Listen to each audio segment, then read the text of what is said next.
Kaluoy po din taon na ning Risa Hontiveros. Uy, sige papansin basig unsa na lang intoy gimmick para lang mapansin. Napa siya'y mga pasuot-suot kung unsa yang suoton.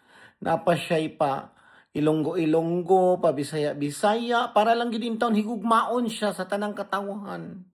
Pero sad to say, Inday Risa, di gyud taong kahigugma-higugma. Kung sa English pa, di gyud taong kalababol day. Ginoo ko.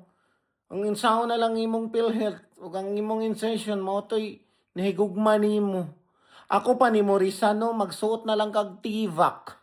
Unya mo tuwad ka mura kag kwaknit or mura kag sigbin para mapansin ka, pag-usapan ka, pero dili gyapon ka iboto sa mga Pilipino kay no, wa jud kay ka amor-amor in town basigamay. Sorry, not for you. Sorry sa imong ambition.